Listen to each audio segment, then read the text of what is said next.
बिहार की जनता लोकतंत्र की जननी की भूमि पर निवास करने वाले हर बिहारी ने अपने बिहारियों के मान सम्मान स्वाभिमान को बढ़ाने के लिए और जिन लोगों ने बिहारी शब्द को गाली बनाया है उसको सबक सिखाने का निर्णय दे चुका है। डबल इंजन की सरकार मोदी जी नीतीश जी के विकास की रफ्तार पर लोगों ने विश्वास व्यक्त किया है। मैं पूरे बिहारियों का हृदय से आभार और धन्यवाद देते हैं कि आपकी भावना का जो प्रकटीकरण है ये बिहार के बेहतर भविष्य का और बिहार के सम्मान का ये प्रतीक बनेगा। और जिन लोगों ने बिहारी को गाली बनाया, बिहार को बर्बाद किया, बदनाम किया, पलायन के लिए विवश किया, नकारात्मक वातावरण से उन्माद पैदा कर करके निवेशक को डराने का निवेशक ठहरा, अब उनको आने का एक बेहतर अवसर बनेगा। और बिहार के अंदर बिहार के मुख्यमंत्री नीतीश कुमार जी, देश के प्रधानमंत्री नरेंद्र मोदी जी के नेतृत्व में विकसित बिहार का जो मजबूत नींव रखा गया है उस पर एक बुलंद इमारत खड़ा होगा। देश में गुजरात के बाद बिहार एक ऐसी सरकार रहा जो 20 साल के बाद भी सरकार के खिलाफ वातावरण नहीं, सरकार के पक्ष में एक माहौल खड़ा हुआ।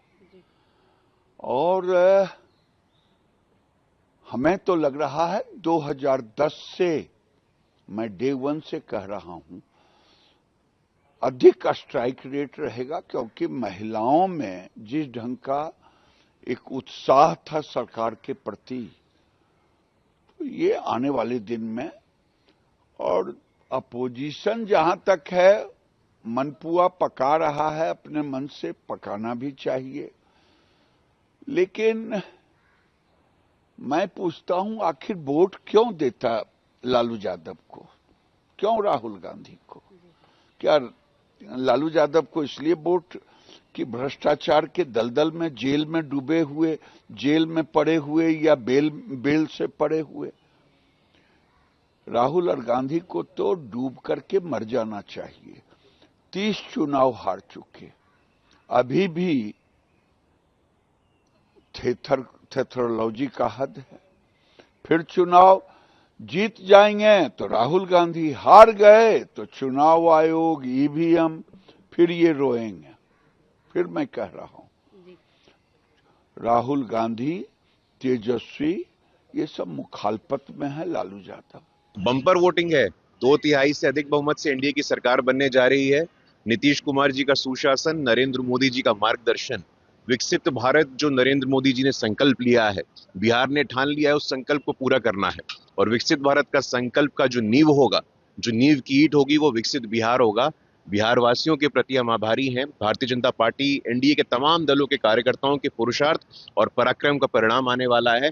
पूरे बिहार में खुशी, उमंग और उत्साह की लहर है। पप्पू यादव ने कहा है कि जो सामने आ रहे हैं एग्जिट पोल्स कब सही हुआ है, और अगर वोटिंग परसेंटेज बढ़ा है तो वो कहाँ है? अरे भैया, आपने लगता है मतदान केंद्रों के बाहर देखा नहीं है। माताओं बहनों का अद्भुत उत्साह है। अपना आशीर्वाद, अपना जनादेश, मुझे लगता है कि भारतीय जनता पार्टी एनडीए की संयुक्त सरकार को उन्होंने दिया है। और उस दिशा में जो लंबे अवधि में काम हुआ है, वो चाहे पंचायतों में आरक्षण हो, सरकारी नौकरियों में डोमिसाइल की बात हो, मुख्यमंत्री महिला रोजगार योजना की बात हो, बंपर आशीर्वाद मिल रहा है। निश्चिंत रहिए। बिहार के मतदाता के अंदर एक विश्वास जगा है एनडीए सरकार के प्रति, और जिस तरह से प्रधानमंत्री नरेंद्र मोदी जी लगातार बिहार के लिए स्पेशल पैकेज और विकसित बिहार के सपना को पूरा करने के लिए, और साथ ही डबल इंजन की सरकार ने बिहार के जनता का विश्वास जीतने का काम किया। और यही कारण है कि 20 वर्ष शासन करने के बाद भी लोगों का उत्साह, उत्सव के माहौल में एनडीए सरकार के लिए और मतदान करने का काम किया मतदाता ने। और फिर एक बार एनडीए सरकार बने, जंगल राज बिहार में नहीं आए, तो जनता ने अपने और मतदाता ने खुल करके एनडीए सरकार के लिए, फिर से एनडीए सरकार बने, मतदान किया। एग्जिट पोल तो कई बार कई चुनाव में गलत साबित हुए हैं। इस एग्जिट पोल को जो कल दिखाया गया है हम सिरे से खारिज करते हैं, नकारते हैं। ये फार्स है। और जो एग्जैक्ट पोल है जनता का, बिहार की जनता ने जो बदलाव के लिए वोट किया है, बिहार के भविष्य को बनाने के लिए, बिहार को बचाने के लिए वोट किया है, वो 14 नवंबर को दिखेगा जब एग्जैक्ट पोल आएगा। ये एग्जिट पोल पर किसी को भरोसा नहीं है। ये किसके इशारे पर दिखाया जाता है, क्यों दिखाया जाता है, सबको पता है। 2015 का क्या हुआ था, 2020 में क्या हुआ था, ये सबको पता है। कई एग्जिट पोल में महागठबंधन की सरकार बनती हुई दिख रही है और 200 पार महागठबंधन जा रहा है। तो इसलिए ये एग्जिट पोल पूरी तरह से सेट किया हुआ है, प्रोपगंडा है। इस एग्जिट पोल पर जनता को कोई भरोसा नहीं करना चाहिए। एग्जैक्ट पोल 14 नवंबर को आएगा और महागठबंधन की सरकार बिहार की जनता बनाएगा और तेजस्वी सरकार बनेगी। एग्जिट पोल को एग्जैक्ट पोल तो कोई दावा नहीं कर सकता है, लेकिन मतदाताओं का रुझान यह स्पष्ट है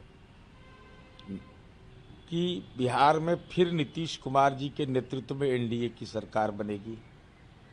और ये वोटिंग का जो प्रतिशत है, महिलाओं का सबसे ज़्यादा मतदान हुआ है। तो महिलाएं आशीर्वाद तो नीतीश कुमार जी को देती है। बेटी का स्नेह उसी को मिलेगा, उन्हीं को मिलेगा।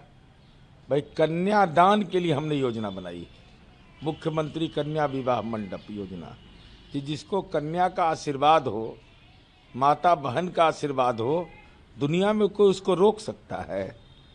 लेकिन विपक्ष राजनैतिक रूप से अब दिव्यांग होने वाला है।